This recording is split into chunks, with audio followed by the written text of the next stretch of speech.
When did we start? Still. Are we good? Yeah, it's already one. Alright, what I want to share today was Jesus or was Jesus not a gangster? What do you guys think? Yes. Why do you think that? Tell me reasons why you think. Yeah, This isn't a long message, but I want to share with you.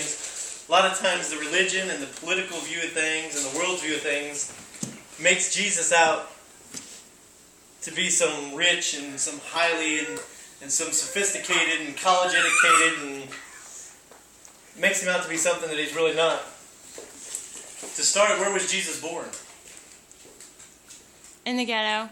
In the ghetto, right? In the manger, where the animals was. They didn't have room for him in an inn.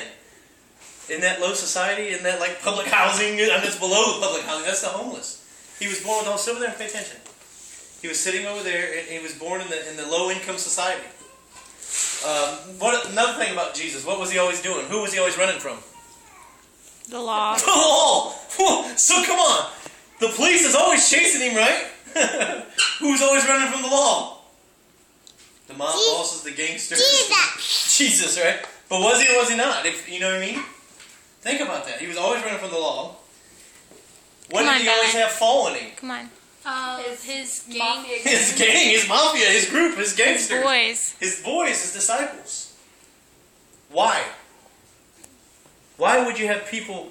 Because of loyalty. Because of loyalty. Because he developed a trust with them. He knew their heart's desires. He knew that these men would lay down their life for him.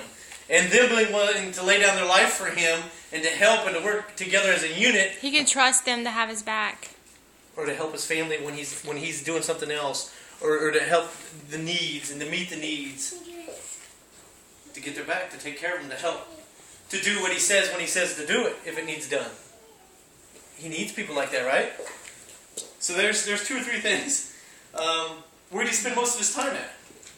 To say he was in lavishing motels, he was at resorts, and he was partying here. On the beach. He was on the streets, wasn't he? Yeah, he was a lot of times in the streets. on the beach or on a boat. Yeah, he wasn't. You don't hear about him. You know what I mean? All the big fancy places he was. And when he went to the fancy places, was he accepted? When he went to the temple or he went to the church, was these people gladly accepting him? Or most of the time, was they really questioning somebody with from his background, knowing what he knew? That, you know what I mean? They didn't really, in his own town, was he well accepted? Was it, say, a prophet of the honor in his own country, his own town? So they didn't think he was some righteous and holy person in his town. Ain't that the way most gangsters are? You know what I mean? And most mafia guys in their own town, they're not really, you know what I'm saying, appreciated or loved. He was internationally known. Does everybody know him across the world today? Yeah. Everybody knows who he is. Is there still a gang following him today? Yeah. There's still a group following him. He was made, you know what I mean? That's what he was made. He's got a group that's established. But the problem with the group is the group has turned it into something that it really isn't. And to where they at one time would put their lives in each other's hands for what they believed in and what they do.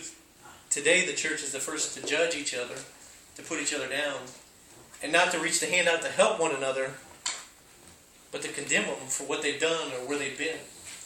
Where when he was there, think about it, it didn't matter where you'd been or what you'd been through. He was with the prostitute, he was with the thief, he was with the beggar, he was with the gangster, he was with all of the world's people.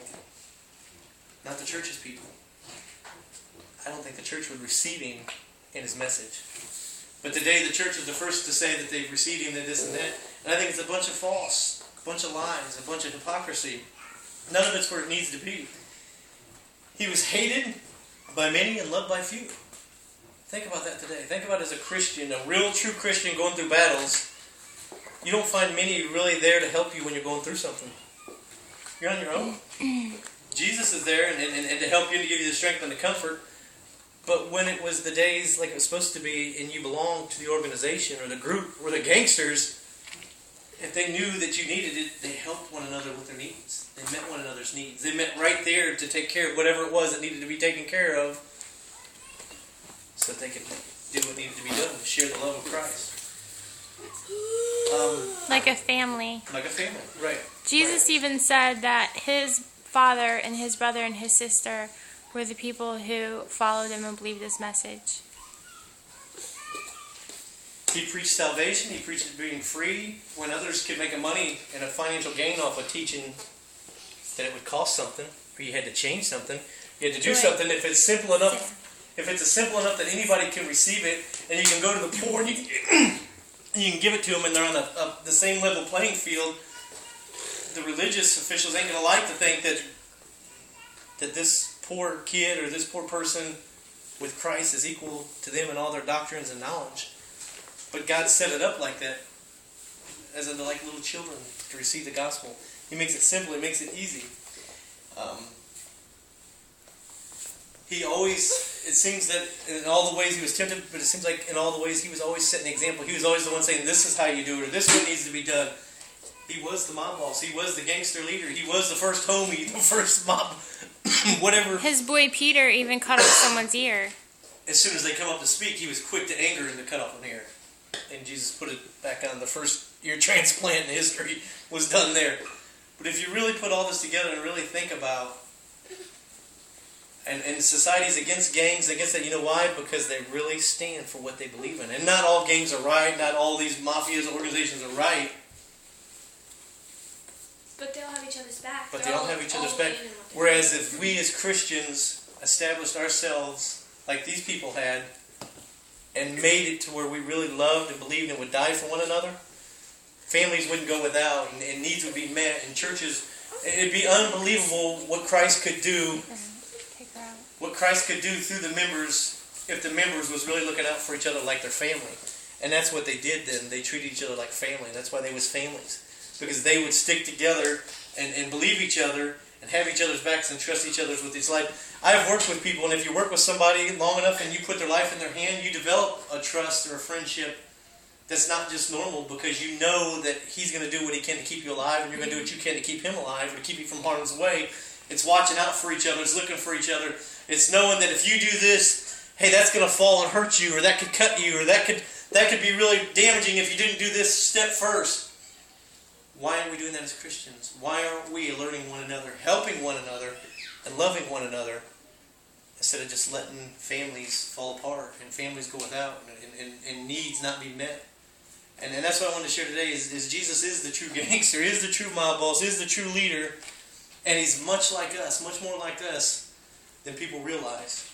Matter of fact, the church today couldn't even receive him if he come in off the streets like he was, because there's so many rules and regulations that they don't even let Jesus in. They changed it from, like, God, they changed it from about God to about religion and what they think. That's right. That's right. And I didn't have no big fancy message or nothing, but what I did have to bring is that he was willing to sacrifice himself for others. He was willing. He did. But he was willing. Most of these mob bosses you'll read about them getting shot or whatever, and they'll lay down their life for the other person.